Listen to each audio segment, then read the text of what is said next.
I realized I have not done a wizard guide yet. So I'm currently leveling my 115 wizard. I'm going to get him to 125.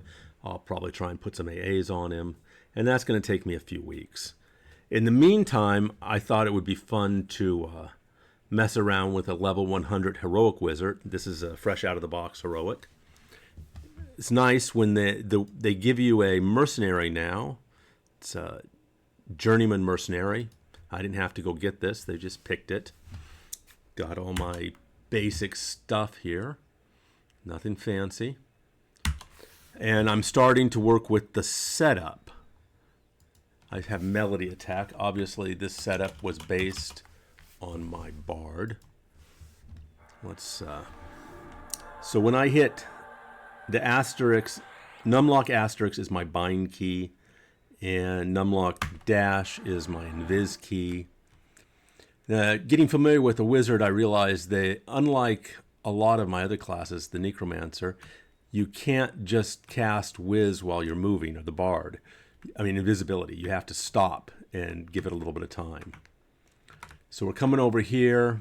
What I like to do is I hit my numlock right slant key. So I have now rooted the mob. Then I'm going to hit that attack key, and the goal of that is to snare the mob. Now I can back up however far I can get back up, hit the asterisk key, and we start casting our bind.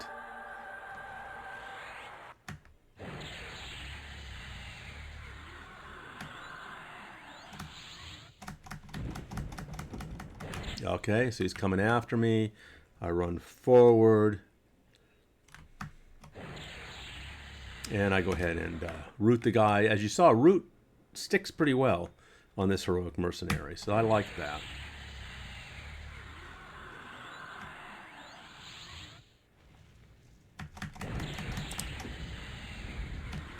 I'm pretty lazy, so I bound a lot of stuff. If you look at the second hotbar, you'll see all the bindings that I put there. Okay, let's run around a little bit. And root refreshes, which is nice.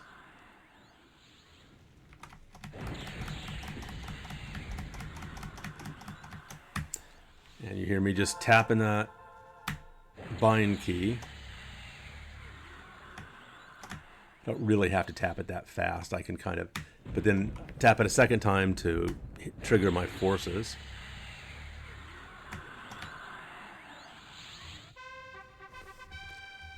So, dead mob. And kill one more, and then I'll hit bucolic.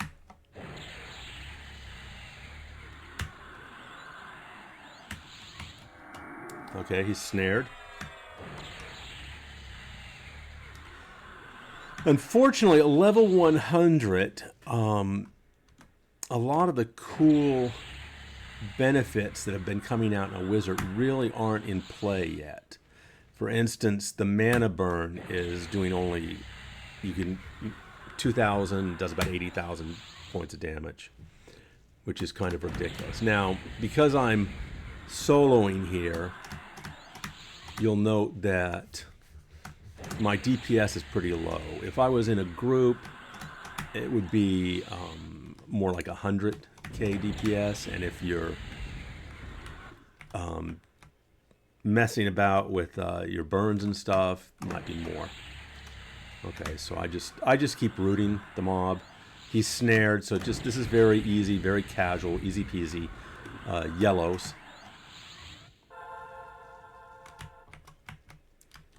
And we'll look over here.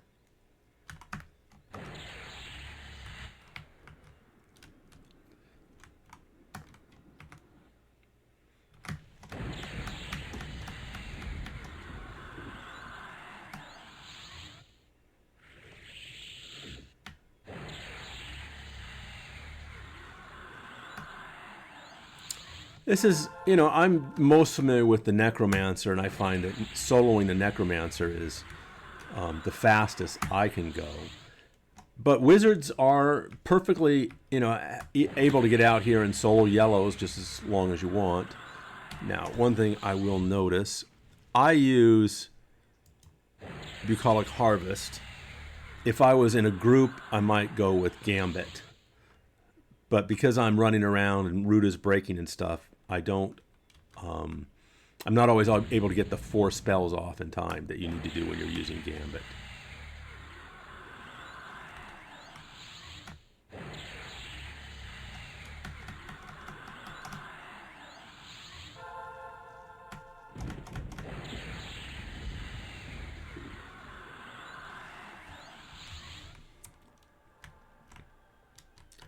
Let's see. Okay, so let's go ahead and show you my setup.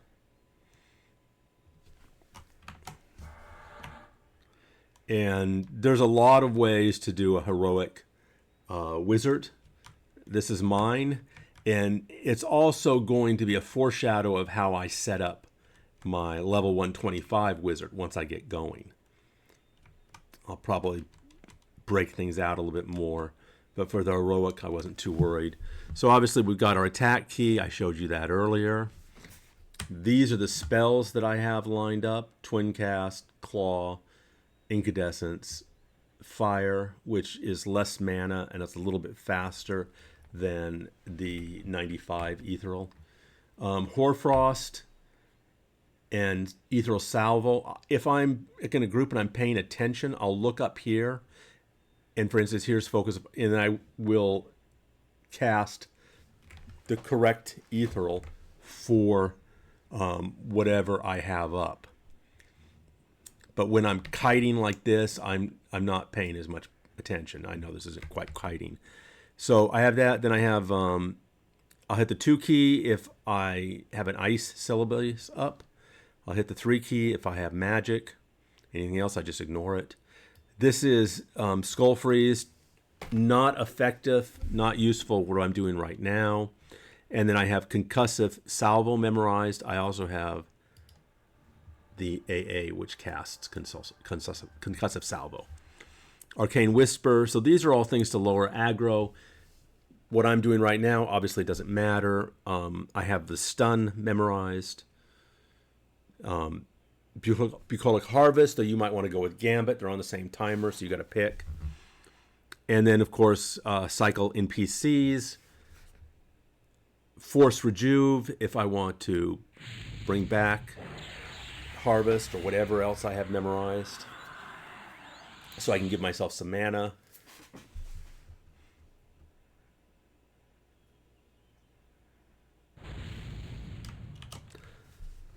Cycle Extended Targets. This is my bind key, so it is bind to the number pad asterisk. And I do Incandescent and Ghost Fire and then Claw. Probably you would technically want to do Claw first, but it refreshes fairly quickly. And I want to do as many of the big damage spells as I can.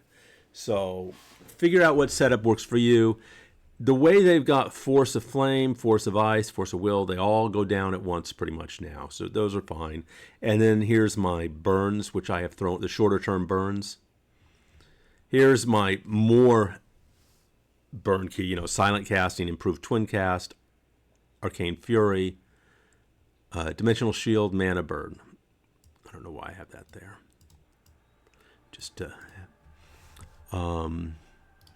the traditional, Nether Step and Invisibility. Now, remember, unlike with a Necromancer or a Bard, when you do this kind of thing, it's not nearly as effective. Because when you Nether Step, to cast Invisibility has a time, so you're going to have to stand still for a little bit while this happens, and I'll show you. And then you see, there's a time element to the Invis now, so you can't just play the same game you would with a Bard or a Necromancer. Frost Shackles. There's your this is set up so that when I cast the number pad right slant key, it's going to cast my Frost Shackles. Perfective Invisibility is number pad dash key, and as I said, my asterisk is my bind key. And then this is the standard active mercenary, passive mercenary, block heals if your time-based heals, unblock heals if you're working with an actual cleric. Not helpful. This is actually, I haven't changed this. This would be, I probably need to change this. This is still set up for a bard. Group invisibility, group IVU, aspect of Zom, don't use it. Abscond and Exodus. I have them down here, but I don't have them at any place where I would trigger them by pressing a key. I don't want to accidentally port the group out. That's very embarrassing. The gate, mark of travel, none of this is set to automatically port. And if I have problems with this, I will move them deeper in so that I can just go in and do them that way. But so far, it seems fine. All the basics. I mean, this is just a very simple setup for my heroic wizard. I have a bunch of stuff here if I want to get to it. You know, obviously I always do multiple keys. Haven't bought anything for this guy, so he doesn't have any cool toys. I haven't done any quests for him. That all I'll talk about when I actually start playing my level 125 wizard, which is not level 125 right now. So we hit him. Frost. This is to snare. And then we start triggering. And so I'm going to have to wait till Frost pops. Frost takes 12 seconds to pop. Okay, here we are. And then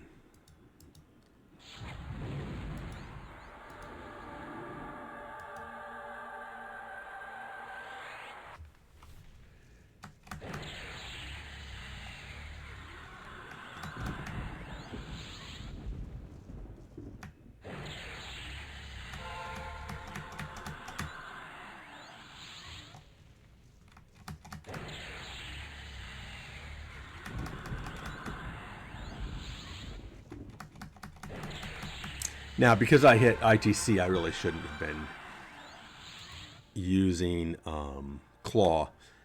And that's one of the things I'll work on when I start my level 125 setup guide. You know, I'll have some different bind setups for different versions. Anyways, I'm going to let you guys go. This is just a real quick video to give you a sense of what I'm doing right now. Talk to you later. Bye.